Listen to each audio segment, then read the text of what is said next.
Manchester United 4, Newcastle United 1. Manchester United firmly taking hold of that second position after that disappointing international break where before it we obviously lose to Chelsea.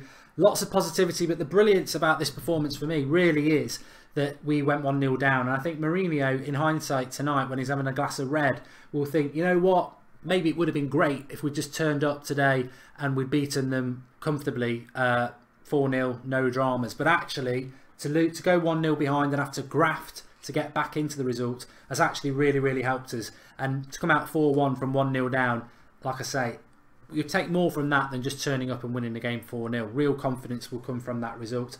Was a mistake by Lindelof, but did he make any mistakes after that? It was a slip. Newcastle went 1-0. And then brilliance from Pogba and Martial. Great by Pogba to provide the assist and put the cross in. And then a lot of work done by Martial to get up strongly and head it down into the goal in the one place the goalkeeper couldn't save it. Young then put a cross in just before half-time, and who was there? Chris Smalling to head it home. I'm a big fan of Smalling. I know a lot of people aren't. But tell me where he's put a foot wrong this season. I'm not saying he's a first-choice centre-back for us, but where would we be without Chris Smalling this season? Jones has been out injured, Bay's been out injured, and Chris Smalling's been a very, very consistent understudy, and he's certainly got us back into the game with a really, really good goal. Going into the second half, cross comes in. You wonder what Marcus Rashford's doing from Lukaku's cross. He's 6 yards out and he heads it across the goal instead of towards the goal. But then you see it's just a brilliant assist for Pogba to tap it home. Game over. 3-1. And then Lukaku out on the right, sorry. Little interchange with Mata. Brilliant interchange. Gets himself through 1-1. Shall I pass it in the corner? No, I'm going to blast it as hard as I can. 4-1. Fantastic result. And then, if that wasn't good enough, we got Pogba off for Fellaini. Gave him 20 minutes rest. We took Martial off for Zlatan, gave Zlatan 15 minutes and took Mata off for Herrera and gave them a bit of time as well. So the perfect performance for United. The only fly in the ointment was the fact we didn't keep a clean sheet. But in this occasion, I actually would, I'd forfeit that clean sheet for the simple reason that it served its purpose. Because, as I said at the start, to win 4-0 is great, but to come from behind and win 4-1 gives us far more confidence and far more character. And Mourinho mentioned this when we were battering teams, smashing teams at the start of the season. He was like, yeah, it's all well and good, but I want us to come from behind and beat a team, because you learn more about your team when you do that. We spoke about the team selection at the start and how amazingly excited we were about it. And I don't know what you think. And I don't know, I'm going to talk about man of the match in a minute, but I don't know what you lot think in relation to what has happened to Mourinho over the 2-week international break. I never ever thought we were going to see Mata being played at number 10. And he did interchange, but he did play at number 10. I never thought we were going to see Martial and Lukaku in the same team. I never even thought that Luke Shaw could get on the bench ahead of Darmian and Blind, because we've not seen that happen. Something's happened to Mourinho. I don't know whether he's sort of noticed that some fans are turning against him and he wants to nip that in the bud. I don't know whether he sat down with Sir Alex Ferguson and Sir Alex Ferguson's just said, look, Jose, you're doing a great job. You're really progressing this club. But if you want the fans to love you, you've got to play a certain way, and you've got to sort of change from this grind out result thing. There's a place for that. There's a time for it, and it's not Old Trafford. And maybe that's it. Maybe he's been watching the United stand or reading the Manchester Evening News or something, and he's just thought, I do need to adapt a little bit, because he has adapted. He did some things today he didn't need to do and he hasn't done before. And I am really, really happy about that, because it's exposed what many Manchester United fans felt. You know, Marcus Rashford, Martial's got to start every game from now on. He started, he scored yet again, and he had a good game. Rashford and him on the same team will scare people. It will create more space for Lukaku. Pogba and Matic can run the midfield. And Mata, or maybe Zlatan, I mean, if Zlatan's going to take that position, we saw 15 minutes from Zlatan, and we saw what some people I think doubted, is he good enough to play as a number 10? Technically, he's fantastic. He is very creative. He can pass the ball, and I don't think we saw that from Zlatan last year. But if you have watched Zlatan over the last 10-15 years, you'll know that actually creativity and pass-wise, he's very, very technical and very, very gifted. So that's a positive as well. But what really stood out for me, Andy Bryant saying, Mark, when will you be happy? I'm sorry if it's not coming across as happy. I'm very, very happy with that result. Odd comment. So yeah, this is what we want to see from Manchester United. This is how we want to see Manchester United approaching games. And I think Mourinho, for whatever reason, and it's a positive reason, has changed, because I fully expected to see Fellaini start today. I'd heard that Lingard was going to start. Mkhitaryan totally dropped, a player that many United fans wanted dropping.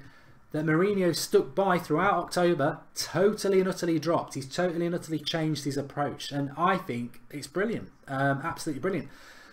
We spoke about on the international break about, look, let's just give United the benefit of the doubt. Let's see what they can do between now and Christmas. Let's almost, you know, forget about everything that's gone on before. We are in second place. That is progress. Let's see where we go. What did we get today? We've got a Newcastle side who actually did impress me. They are a mid-table team, which is perfect. They're not down the bottom. They're not up near the top. They're a mid-table team. Benitez had them set up well. They went 1-0 ahead. They fought. They were very combative. They were very well organised, and we beat them 4-1. You can't ask more than that. We were comprehensively confident winners, and we'll go into Brighton at home next week in Premier League match terms, and I think we'll do the same again. And then we've got big tests: Watford away, Arsenal away, Man City at home. But momentum will grow. I can't wait for the game on Wednesday night against Basel already, because it will give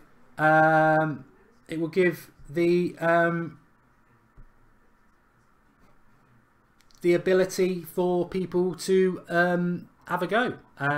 BBC £2 contribution. Come join us for Match of the Day, Mr. Goldbridge. I'd love to if you're actually real. But yeah, it's really, really satisfying that Manchester United have pulled off that result. And as I said, the game in midweek, all that can do is maybe get Rojo on the pitch, give Zlatan a bit more time, give Pogba a bit more time, build momentum, beat what's in front of you. Beat Newcastle. I would have took 2-0 today, 4-1 even better.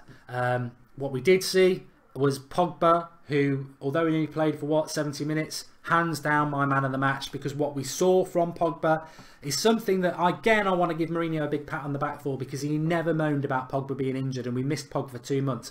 When Pogba was fit, we were playing fantastic football. When Pogba's back today, we play fantastic football. For 2 months, it's been a bit hit and miss. October was dreadful. Did Mourinho ever come out and say, I miss Pogba, this is ruining my season? He refused to do it, but we all knew it and we all suspected it, and we saw it today. Pogba in that midfield is great. Fellaini can be full of effort, Herrera can play there, but even at their very best, they're not half as good as Pogba. And this is something United need to solve, because Pogba could do his hamstring again and will fall into the same trap. Somebody said it in the game. Could Herrera or Fellaini provide that assist for Martial? No, they couldn't. What we need is somebody to come into that team, bought in January or May, who, if we lose Pogba or Matic, they come in and they do as close a job as they do as possible. It's not easy to do that, but Fellaini and Herrera aren't good enough, are they, really, if we lose players like that? So Pogba was my man of the match. People actually were calling Martial lazy and Mata non-existent in the first half, because we'd gone 1-0 down because of a slip from Lindelof. I thought both of those played superb.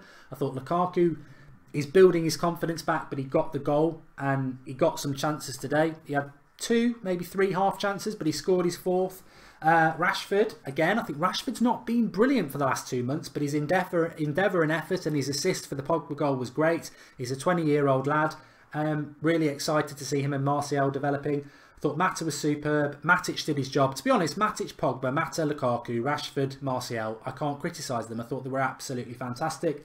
The back four, Smalling really nearly got man of the match. I thought, again, he was really, really strong. Lindelof, I'd give Lindelof an average. I mean, the slip wasn't great. I think Lindelof and Ashley Young were probably our 2 worst players on the pitch without being dreadful. Newcastle's goal came from the left-hand side, and Ashley Young is weak down the left-hand side. But then he provided a fantastic assist. I love what Ashley Young does for Manchester United going forward, but we do need a left-back, and Mourinho knows it. Valencia, I don't think Valencia's been playing at his best lately, but he, played well.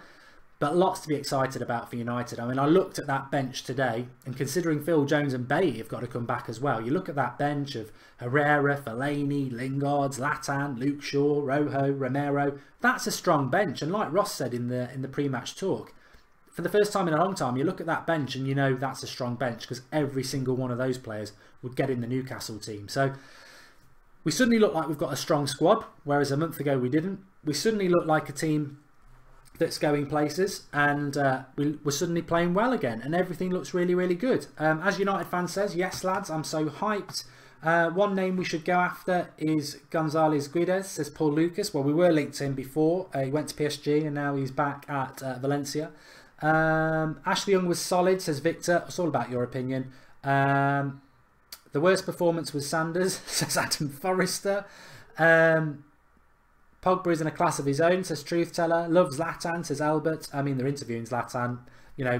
The great thing I think about Zlatan was 15 minutes there. My only concern about him was not that he can play at number 10 because he can, not that he's not world class because he is, was about whether he'd be up to the pace of the Premier League after such a bad injury. He looks absolutely bang on. He looks absolutely fine. He looks fit. He's a monster. He's given us a boost. Pogba's given us a boost. Absolutely fantastic. Really, really pleased with that performance. Really, really, really pleased. On we go. Remember, we're doing a 24-hour stream on the United Stand tonight. It finishes at 9 AM Sunday morning, so we're still live all the way through. Remember to drop a like on the video and get involved with the United Stand. Thank you. Thanks everyone. I'll speak to you all soon.